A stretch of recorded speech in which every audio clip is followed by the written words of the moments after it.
What happens when one of Hollywood's most beloved comedians walks into a daytime talk show and walks out in disgrace? The studio lights blaze overhead. The Tamron Hall Show logo gleams against pastel walls.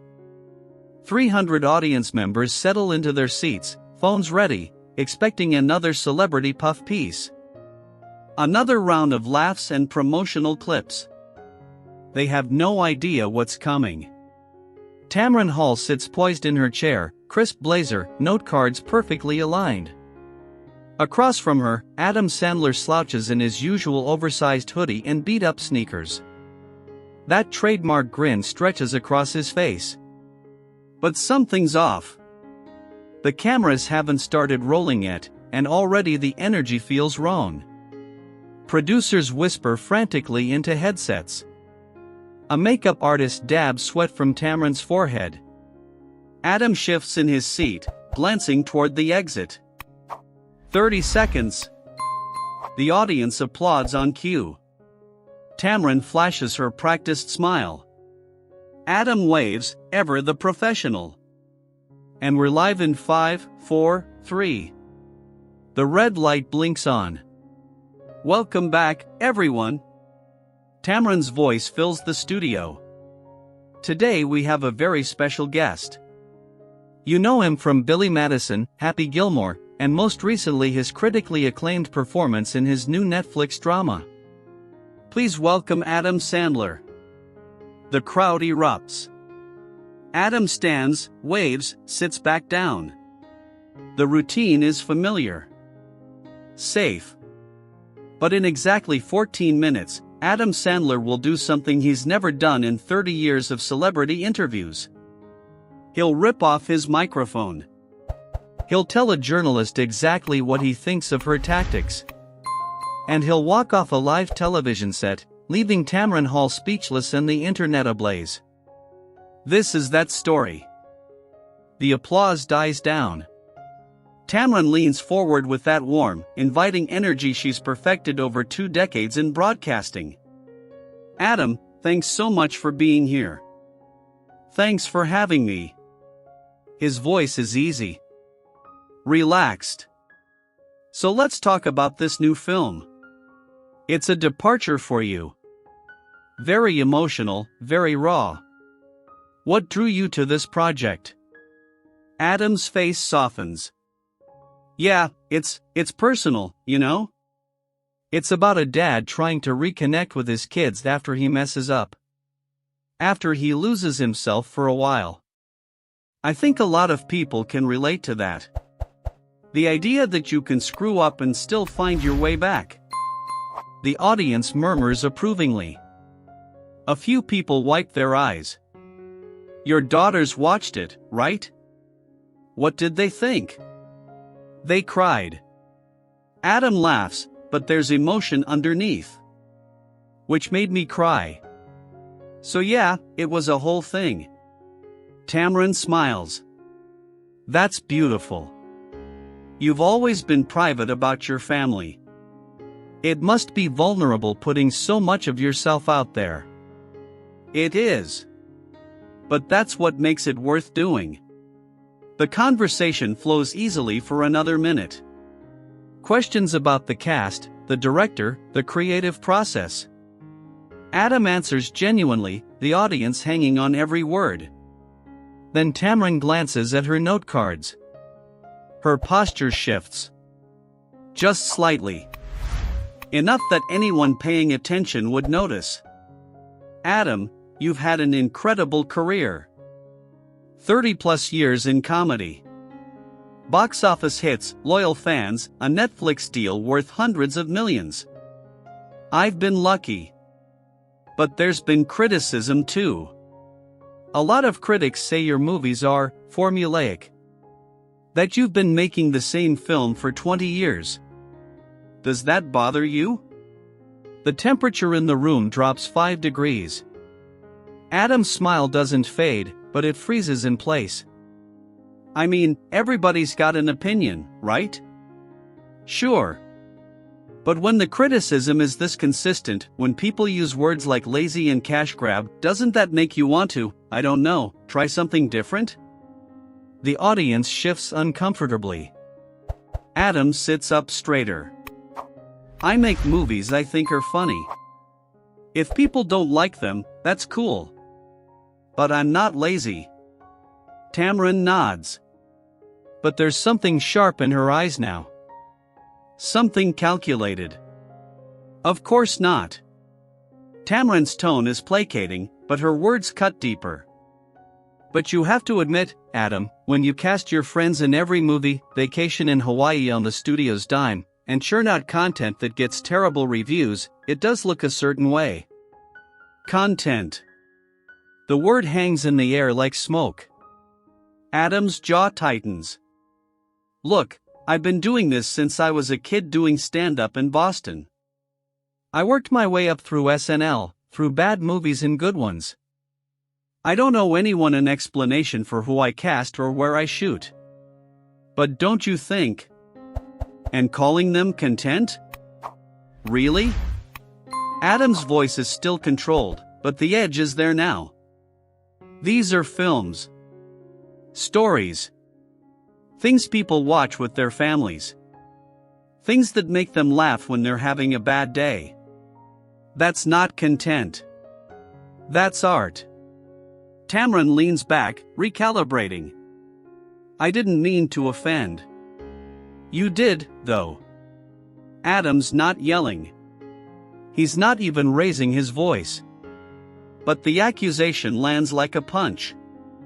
You brought me here to promote a film I'm proud of, and instead you're hitting me with the same tired questions I've heard for 20 years. The audience is silent now. Some people look at their phones, unsure where to direct their discomfort. Others lean forward, sensing something real breaking through the scripted facade. Tamron tries to steer back. Adam, I think our viewers appreciate honesty. They want to know. They want to know what? Whether I'm a sellout? Whether I'm washed up? Adam shakes his head. I'm sitting here talking about a movie where I played a dad dealing with grief and addiction, and you want to talk about whether my comedies are good enough for the critics. That's not what I. It is, though. The silence stretches. 10 seconds. 15. Tamron takes a breath, glancing at her producers off stage. One of them makes a slashing motion across his throat, cut to commercial. But Tamron pushes forward. Let me ask you this. Her voice is softer now, almost gentle. But the question isn't. Do you think your success has more to do with talent, or timing and connections? Adam stares at her. The audience gasps. And that's when the interview stops being an interview and becomes something much uglier. Wow. Adam's laugh is hollow. Okay. So we're doing this. I'm just asking what a lot of people wonder. No, you're not. Adam's voice cuts through hers. You're trying to make me look like some lucky idiot who stumbled into a career because I knew the right people. That's not. It is exactly what you're saying. Adam leans forward now, elbows on his knees. You think I don't know how this works? You think I haven't done 1,000 interviews where someone smiles to my face and then twists everything I say into a headline? Tamron's composure cracks, just for a second. Adam, I'm a journalist. My job is to ask tough questions. Your job is to ambush people for ratings. The audience murmurs, some in agreement, some in shock. Tamron's face hardens. I invited you here to have a real conversation. You invited me here to make me a villain. Adam's voice is steady, but the hurt underneath is impossible to miss. Because that's what gets clicks, right? Adam Sandler defensive about his movies. Adam Sandler can't handle criticism. That's the story you wanted before I even sat down. That's not fair. Isn't it? Adam gestures toward the cameras. How many producers told you to go hard on me? How many times did you rehearse these questions to make sure they'd land like little grenades?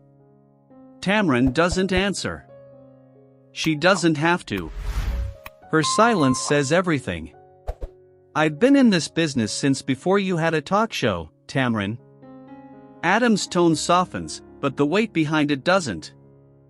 I've been roasted by critics, mocked on Saturday Night Live, told I'm not a real actor. And you know what?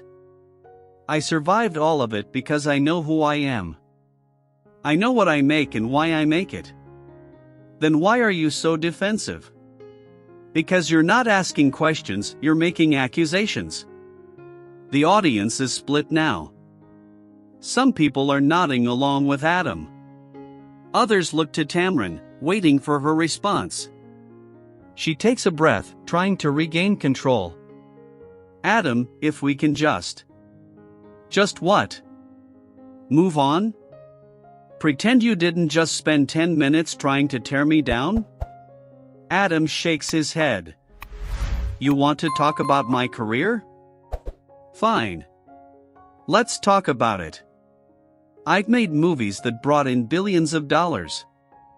I've employed thousands of people, crew members, actors, writers. I've given my friends opportunities they wouldn't have gotten otherwise. And yeah, I've made some bad movies. But I've also made some that people love. That families watch together. That make people happy. He pauses, his voice dropping lower. And you know what the wildest part is? I came here excited to talk to you. I thought, Tamron's smart. She'll ask real questions. But instead, you hit me with the same tabloid garbage I've been dodging my whole career. Tamron opens her mouth to respond. But Adam's already standing up. The audience gasps. Adam reaches down and unclips his microphone. Slowly. Deliberately. The tiny piece of equipment dangles in his hand for a moment before he sets it gently on the armrest. Adam, please, Tamron's voice cracks. Sit down. Let's talk about this like adults. Adam looks at her. Not with anger. Not with hatred. Just exhaustion. We could have talked like adults. But you chose something else. He turns toward the audience. 300 people staring back at him in stunned silence. Phones raised, recording every second. And then Adam Sandler does something no one expects. He speaks to them directly. I've been doing interviews for over 30 years. And in all that time, I've never walked off a set. Never lost my cool. Because I figured, it's part of the job. You show up, you smile, you answer the questions, even the dumb ones, and you move on. His voice is calm. Almost conversational. But somewhere along the way, we decided it was okay to treat people like punching bags for content. We decided that respect didn't matter as long as the clip went viral. A few people in the audience start clapping. Tentatively at first. Then louder. I make comedies. I make them with my friends because life's too short to work with people you don't like. I make them in nice locations because why wouldn't I? And yeah, critics don't always love them. But millions of people do. And those people? They matter to me more than any review ever will. The applause builds. Some people are standing now. Adam glances back at Tamron. She's frozen in her chair, unsure whether to interrupt or let him finish. I hope this was worth it, he says quietly. I really do. And then he walks off the set. The cameras follow him as he pushes through the heavy studio doors. The sound of the audience, some cheering, some gasping, fades as the door swings shut behind him. Tamron sits alone on stage, her carefully constructed composure shattered. A producer sprints on stage, whispering frantically in her ear. She nods numbly, still staring at the empty chair across from her. Her voice wobbles. We're going to take a quick break. The screen cuts to black. But in living rooms and offices and coffee shops across the country, people are already pulling out their phones. Typing. Sharing. Arguing. Within minutes, the clip will be everywhere. And nothing will ever be the same. 17 minutes after Adam walks off, the clip hits Twitter. 23 minutes later, it's trending worldwide. By the end of the hour, hashtag Respect Adam Sandler and hashtag Tamron Hall Show are battling for the top spot. Think pieces flood Medium, Variety, and The Hollywood Reporter. Did Tamron Hall cross the line? Why celebrity interviews have become blood sport. Adam Sandler and the death of decency in media. The reactions are swift and divided, but not evenly. Comedians rally immediately. Kevin James tweets a photo of him and Adam on set with the caption, "This man is pure class." Always has been. Jennifer Aniston posts on Instagram, "Respect costs nothing." Chris Rock, never one to mince words, posts a video, "If you invite someone on your show to promote their art and then spend the whole time tearing them down? You're not a journalist. You're a bully with a platform." But not everyone sides with Adam. A few media critics argue Tamron was doing her job, that celebrities need to be held accountable, that tough questions are part of the deal.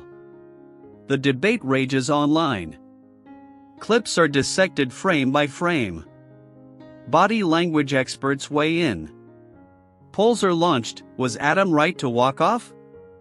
73% say yes. Behind the scenes at the Tamron Hall Show, the mood is grim.